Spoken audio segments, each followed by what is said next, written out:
What were Vetulicolians? That is the question I want to answer today, here on Science Spotlight number 12, Vetulicolia, Paleontological Enigma. I'm Dr. Mark Williamson for Transcend. Let's get started. So, to introduce, what is Vetulicolia? Well, it might be helpful to think of the etymology. Vetulicolia is an extinct group of animals. They're named after Vetulicolia. That is a genus in Vetulicolians. Vetulis means old, and cola means inhabitant. So these are the old inhabitant group. And the first Vetulicolian was first described in 1987 in this paper, Early Cambrian Large Bivalved Arthropods from Chengjiang, Eastern Yunnan. And yeah, they were an extinct group of marine animals from either the Cambrian, though some have possibly been found in the Ediacaran even earlier. And they may be a phylum level group, or at least something like an evolutionary grade. But as you can kind of see from the first paper here, which I couldn't actually get a copy of it, but it's been referenced. But we'll see later actual articles. But we see from the title of the article, we can see that they were originally described as arthropods, though that has certainly changed as we've learned more about them. So it was unclear from the get-go whether they were arthropods, maybe they were chordates, specifically within chordates, maybe they were tunicates, or maybe even just something else like in the stem group. And this is what a Vetulicolian sort of looks like, an artist rendition, but we'll see much more images of that as we go on. So these are really strange, almost like not fish from the Cambrian period. Here's a more schematic version of them, and we'll go into more detail. They kind of have this front, they have gill slits, or what's been interpreted as gill slits, and then they have a back or tail that's sort of segmented and can have different orientations. So very strange. No eyes, kind of a mouth, but no known eyes. And so to visualize this, and this actually was the video that got me interested in Vetulicolians, is there's this YouTube video called Cambrian Knot Fishes. This is a 3D paleo art.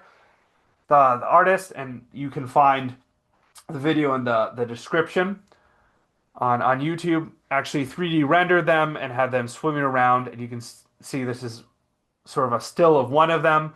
These are really bizarre looking animals, like the caption says very well. They look like not fishes, almost like an alien type fish. So they're very, very bizarre. So it's fascinating to try to dig more into like what were Vetulicolians, what was going on with them, what can we say about them in the fossil record.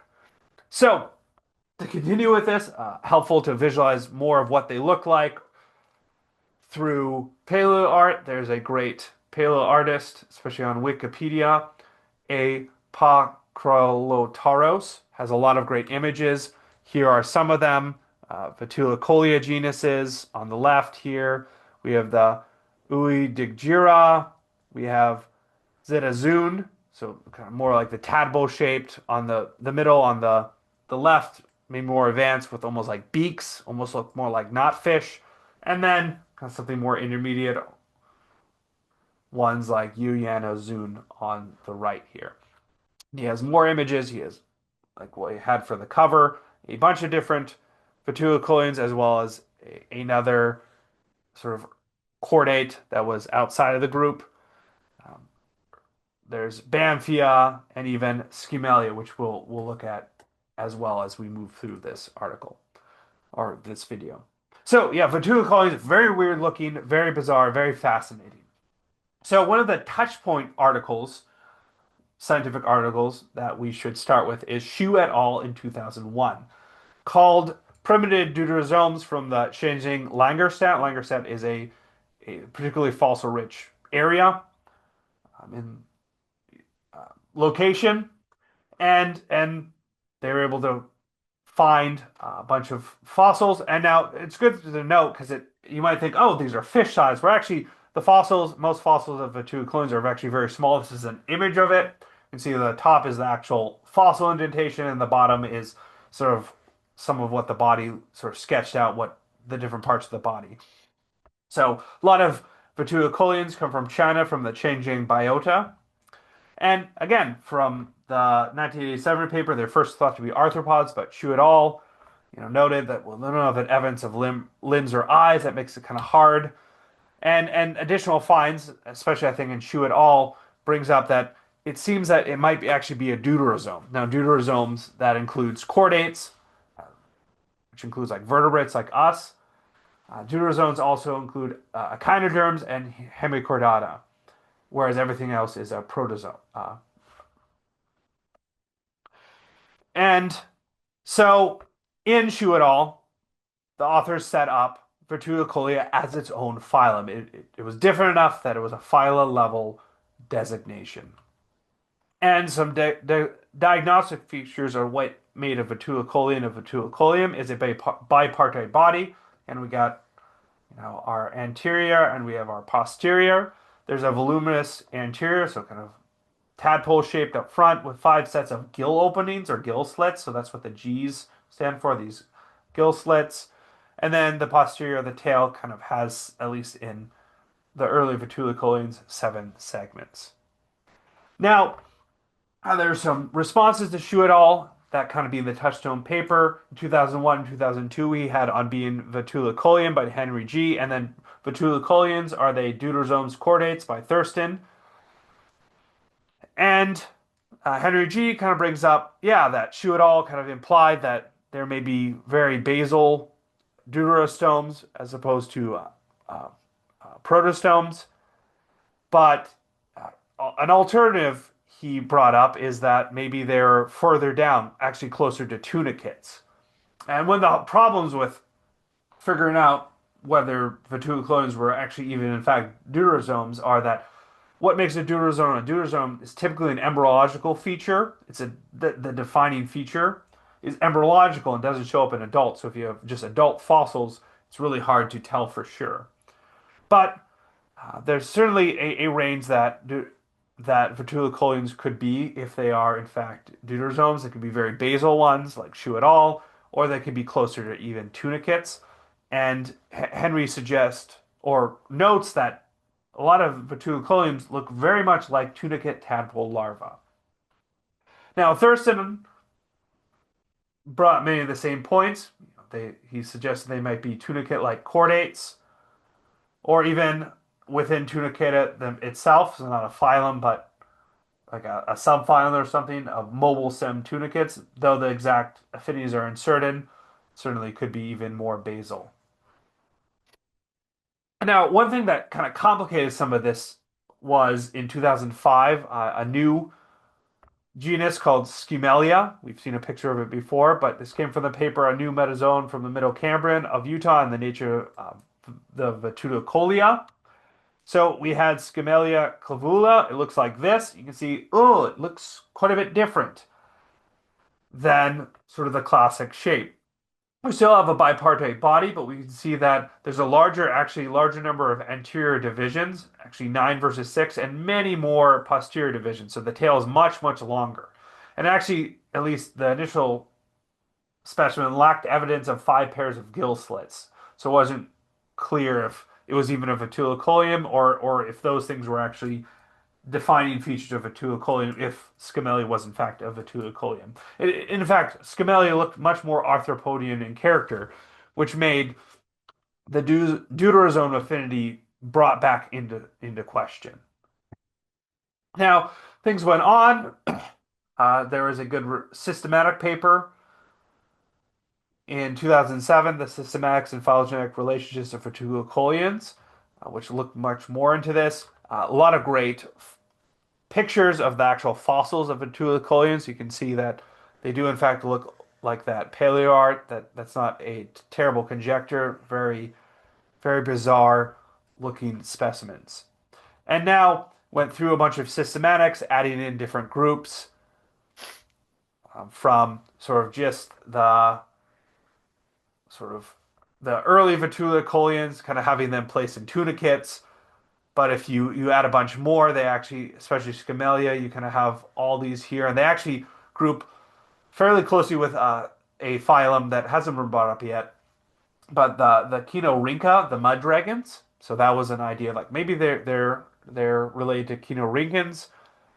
Adding different things, you get them closer to tunicates again, or even depending on how you set things up, arthropods. So not entirely clear, though. This is some of the later cladogram, showing the different if it was a if Vetulicolians were a protozoan, the various placements, are they close to arthropods or other things or chinorhynchans, so all sorts of different areas. You could, if they're in deuterostomes, all sorts of different realms from being tunicates to being closer to vertebrates to be very basal to other realms. A lot of different uncertainties and incorporating more modern results from Philip et al. And Del Suc et al. Shows them sort of as stem vertebrates. So that kind of seems to be the most up-to-date tentative conclusions that maybe they're actually closer to tunicates vertebrates than these other options. Now in 2019, there's a nice review by Mick Naman called Cambrian chordates and Vetulicolians, where the author went over a bunch of different genera, including 12 early chordate genera. So these are not Vetulicolians, but they're also chordates. And then Vetulicolian genera. These are Bamphia, Betazoan, Bola vitella, Ditazoon, Heteromorphous, subtype of that, Nisa nectris, Udageria, Pomatrum, Scumalia, Vetulicolia, another Vetulicolian, Zitazoon, Euyanazoan, and then a newly described species from this review, Chengjiang Lagerstätte, and that's the picture of that here. It's kind of hard to make heads or tails of it, but this is the head actually. This would be the tail, and the 3D imaging of it with may or may not have dorsal sort of projections. So, and then a helpful piece of this is the author also brought up that there seem to be two sort of informal groups within Vetulicolian, the hard shell type and the soft shell type. Now, so these 15 genera seem to be the taxonomy of the known Vetulicolians as per 2019, though it's these are probably aren't all actually true genera. So we have Bamphia shown here, fairly early form. We have Betazoan, very small, and if we've already seen them, I won't have the Arthur's attributions. If we haven't seen them before, I'll have them out. And then Bulla vitella looks like that's actually probably synonymous with Betazoan. It's probably not its own genera. We have Ditazoon. We have Heteromorphous longicatus. So heteromorphous, and then actually this little one right here is that subtype, form A. The Nisa nectris. We have Udageria, Pomatrum, Scumalia, Vetulicolia. A couple different species. There's I think like one of them is like Rotangulus, and I forget the other one. And then there's the Vetulicolia gen et species indeterminate A. I could not find any artwork of this, so I'm not sure what it would even look like. And the fossil images from the one paper doesn't make it clear. Zitazoon is probably actually a junior specimen of Pomatrum, so it's actually probably looking like this.